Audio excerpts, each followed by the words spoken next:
अस्सलाम वालेकुम दोस्तों, मैं हूं दबीर और आज आप देख रहे हैं क्रिकेट वर्ल्ड विद डी के, जहां हम आप लोगों के साथ बात करने जा रहे हैं टॉप क्रिकेट न्यूज़ का सेगमेंट आप लोगों के साथ शेयर करेंगे।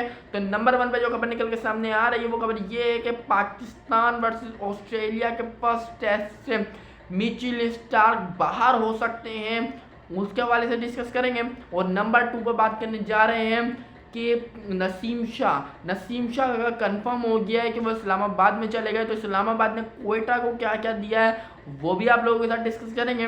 और नसीम शाह की इंजरी के हवाले से भी बात करेंगे। और इसके साथ बात करने जा रहे हैं कि जो सलमान बट को रिमूव कर दिया गया तो उनके बदले में रिप्लेसमेंट पे उनकी किसको लगाया गया है उसके हवाले से डिस्कस करेंगे। तो अगर आप मेरे चैनल में फर्स्ट टाइम आए हैं तो चैनल को सब्सक्राइब करें, बेल आइकन दबाएं। और तो नंबर 1 की न्यूज़ निकल के सामने जो आ रही है वो ये है कि Mitchell Starc Pakistan versus Australia के फर्स्ट टेस्ट से बाहर हो सकते हैं। उनको थोड़ा सा निगल वगैरह आ गया, जो ऑस्ट्रेलिया वालों ने बोला, जो उनकी सिलेक्शन कमेटी की भी बैठी हुई है, समझो एक तरह से सिलेक्ट करने के लिए स्क्वाड को। तो स्क्वाड भी आप लोगों के साथ शेयर कर देंगे थोड़ी देर में। तो वो जो सिलेक्ट करने के लिए बैठी हुई है, थोड़े टाइम में पाकिस्तान के लिए खिलाफ जो उनका ऑस्ट्रेलिया का स्क्वाड है वो भी अनाउंस हो जाएगा।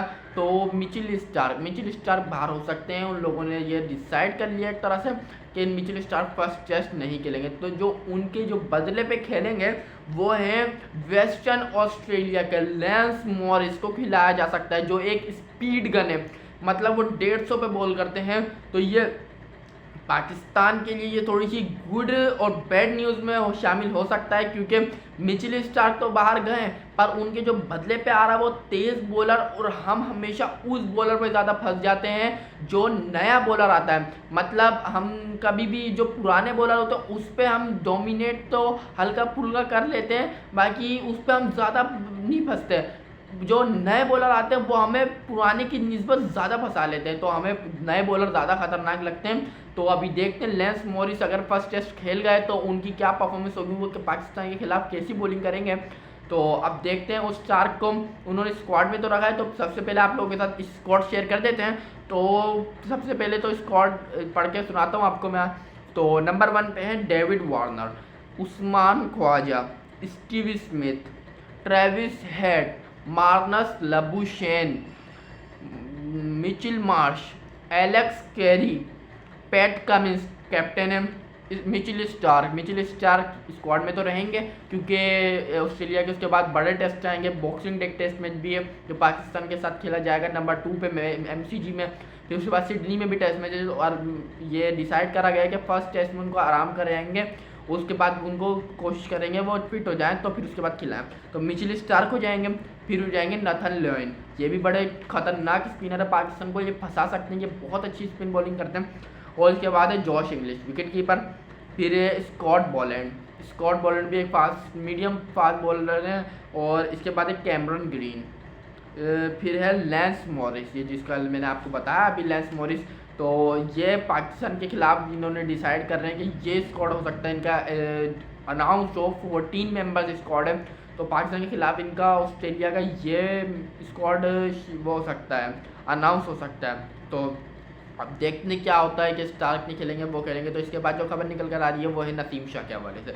नसीम शाह का कंफर्म हो गया है कि वो इस्लामाबाद यूनाइटेड में ट्रेड कर गए हैं, जो इनके बदले में इस्लामाबाद ने कोयटा को दिया है। एक तो वसीम जूनियर, जो हम आपको कब से बता रहे हैं, मैं आपको कब से बता रहा था, पिछले शो आप मेरे उठा के देख सकते हैं कि मैंने पहले भी बताया वसीम जूनियर को वो लेंगे। और दूसरे वो चाह रहे आज़म खान, तो आज़म खान नहीं जा रहे थे तो वो कोयटा ने सोचा अबरार को ले लेते हैं। अबरार को लेने से कोयटा को ये फ़ायदा होगा, और अगर कोयटा नहीं भी लेता, मैं चाहता अबरार इस्लामाबाद यूनाइटेड से निकल जाए, क्योंकि इस्लामाबाद यूनाइटेड में क्या है, आपके पास शदाब भी है, आपके पास इमाद भी है, तो आप अबरार अहमद को खिलाओगे ही नहीं। मुझे पता है अबरार अहमद को चांस मिलेगा ही नहीं। अगर अबरार अहमद अपना फ्यूचर देख रहे हैं कि मैं वाइट बॉल में पाकिस्तान को रिप्रेजेंट करूं, तो उनको इस्लामाबाद से निकलना था, और वो अगर ड्राफ्ट में भी चले जाते तो कोई मसला नहीं था। और उनको कोयटा ने पिक कर लिया, ट्रेड कर ली नसीम शाह से।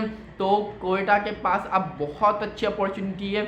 उन्होंने एक मिस्ट्री स्पिनर अबरार अहमद को उन्होंने ले लिया है, और कोयटा का ये है कोयटा ने लास्ट टाइम भी बनिंदु हसरंगा को बोला था, उनको वो करा था, बनिंदु हसरंगा को पिक किया था, पर वो आ नहीं सके तो उनको एनओसी नहीं मिली थी। तो इस बार कोयटा के पास local Abrar Ahmed mystery spinner है। तो एक लोकल का ये फ़ायदा हो जाता है, आपको फॉरेन तो कुछ ही खिलाने होते हैं, 4 खिलाने होते हैं, तो आपको लोकल इतने अच्छे प्लेयर मिल जाए। तो अगर अबरार अहमद इधर अच्छी परफॉर्मेंस दिखाते हैं तो अबरार अहमद टीम में भी सिलेक्ट हो सकते हैं। और इसके बाद वसीम जूनियर, वो भी अच्छी पिक हो गई। तो कोयटा के पास भी 2 प्लेयर्स आ गए। तो अब नसीम शाह का ये कन्फर्म तो हो गया, पर फैंस जितना खुश हो रहे थे कि वो इस टीम में जा रहे हैं, इस टीम में जा रहे हैं, पर नसीम शाह के इंजरी के हवाले से ये है, नसीम शाह की इंजरी के हवाले से ये है कि नसीम शाह अभी फिट हैं, वो बॉलिंग अभी शुरू कर दी उन्होंने और हल्की हल्की बॉलिंग वो करना शुरू कर रहे हैं। बाकी ये है कि वो नसीम शाह पूरा पीएसएल तो नहीं खेल सकते हम इस साल, तो इस्लामाबाद को हो सकता है इतना फ़ायदा ना हो, पर अगले साल उनको बहुत फ़ायदा हो सकता है नसीम शाह से। इस साल नसीम शाह का ये है वो पूरा पीएसएल नहीं खेल सकते, क्योंकि अगर वो आधा भी खेल जाते तो मैं सरप्राइज होऊंगा कि नसीम शाह आधा पीएसएल खेल गए, क्योंकि उनकी जैसे कि वो कंधे की जो इंजरी थी, वो सर्जरी जो हुई है उनकी कंधे की, तो वो बहुत खतरनाक होती है। और वो जोर लगा लें, अगर वो 3-4 मैच या वो आधा पीएसएल भी खेल जाता है अपने पूरे रिदम के साथ, तो मैं बहुत सरप्राइज होऊंगा, अप्रिशिएट करूंगा।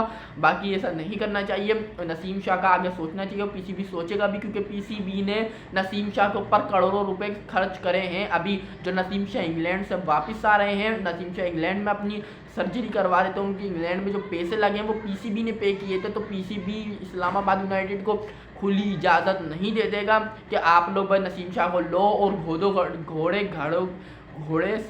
घोड़े और गधों की तरह रगड़ दो। पीसीबी इजाज़त नहीं देगा इस्लामाबाद यूनाइटेड को। तो पीसीबी देखेगा कि अगर पीसीबी के जो फिजियो हैं, डॉक्टर्स हैं, वो देखेगा इस्लामाबाद यूनाइटेड में कि नसीम शाह जितने फिट हैं उतने ही खेल सकते हैं, क्योंकि उनके ऊपर करोड़ों रुपए खर्च करे हैं अभी पीसीबी ने। और आगे वर्ल्ड कप भी आ रहा है, T20 वर्ल्ड कप, जिसमें नसीम शाह बहुत अहम होंगे पाकिस्तान के लिए। तो देखा जाएगा ये कि नसीम शाह कितना पीएसएल खेलते हैं। तो इसके बाद जो खबर निकल कर आ रही है वो है कि बांग्लादेश ने न्यूजीलैंड को हरा दिया। फर्स्ट टेस्ट में बांग्लादेश क्या करती है, न्यूजीलैंड को न्यूजीलैंड में भी हरा देती है और न्यूजीलैंड को अपने घर पे भी हरा देती है। हम नहीं जीत पाते हैं, न्यूजीलैंड हो या कुछ भी हो। बांग्लादेश अब जो होम टीम होती है वो फ़ायदा उठाती है, अपने स्पिन ट्रैक बनाया, ताइजुल ने 6 विकेट ले लिए, न्यूजीलैंड से भी विकेट्स लिए थे, ग्लेन फिलिप्स ने विकेट ले लिए। बाकी न्यूजीलैंड को उन्होंने फंसा लिया और बहुत अच्छी बैटिंग करी थी, शंटू ने भी बहुत अच्छी बैटिंग करी और बांग्लादेश ने बहुत अच्छी बैटिंग करी और शंटू ने भी अच्छी करी। उसके बाद बांग्लादेश विन कर गया फर्स्ट टेस्ट। तो देखते हैं अब इसके बाद जो न्यूज़ है वो है असद शफीक के हवाले से। असद शफीक को लगा दिया गया है, जो कल बाबर रियाज ने प्रेस कॉन्फ्रेंस करी थी सलमान बट को जो उन्होंने रिमूव कर दिया, सलमान बट को उन्होंने रिमूव करा, तो असद शफीक को उन्होंने उनकी जगह पे लगा दिया। तो लोग पूछ रहे थे तो करंट खिलाड़ी हैं, इनको तो अभी टेस्ट में भी पिक नहीं किया गया, तो ये क्या आगे खेलेंगे। तो उन्होंने बोला मेरी असद शफीक से बहुत लंबी तफसीली बात हुई है, तो सही है, चलो असद शफीक को भी लगा दिया। असद शफीक, कामरान अकमल और राव इफ्तिखार अंजुम, ये 3 की अब सिलेक्शन कमेटी है, तो ये तीनों रिकमेंडेशन देंगे वहाब रियाज को, जो वहाब रियाज अपनी फिर उसके ऊपर अपनी सोच के ऊपर टीम सिलेक्ट करेंगे। तो उम्मीद करता हूं कि न्यूजीलैंड के खिलाफ पाकिस्तान को यंग प्लेयर्स को चांस मिले। तो कि आपको उम्मीद करता हूं मेरा शो आपको आज अच्छा लगा हो तो लाइक करें, सब्सक्राइब करें। शुक्रिया, अल्लाह हाफिज़।